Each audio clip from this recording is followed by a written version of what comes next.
ಛಲವಾದಿ ನಾರಾಯಣಸ್ವಾಮಿ ವಿರುದ್ಧ ಡಿಎಸ್ಎಸ್ ಪ್ರತಿಭಟನೆ.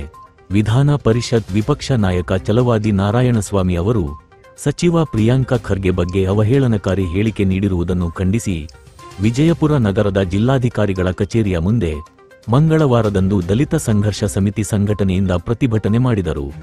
ರಾಜ್ಯಪಾಲರು ಮಧ್ಯಪ್ರವೇಶಿಸಿ ಛಲವಾದಿ ನಾರಾಯಣಸ್ವಾಮಿ ಅವರ ಸದಸ್ಯತ್ವ ರದ್ದು ಮಾಡಬೇಕು ಎಂದು ಆಗ್ರಹಿಸಿದರು. ಅವಹೇಳನಕಾರಿ ಹೇಳಿಕೆ ನೀಡಿರುವ ಛಲವಾದಿ ನಾರಾಯಣಸ್ವಾಮಿ ಅವರ ಮೇಲೆ ಕಠಿಣ ಕಾನೂನು ಕ್ರಮ ಜರುಗಿಸಬೇಕು ಎಂದು ಆಗ್ರಹಿಸಿದರು.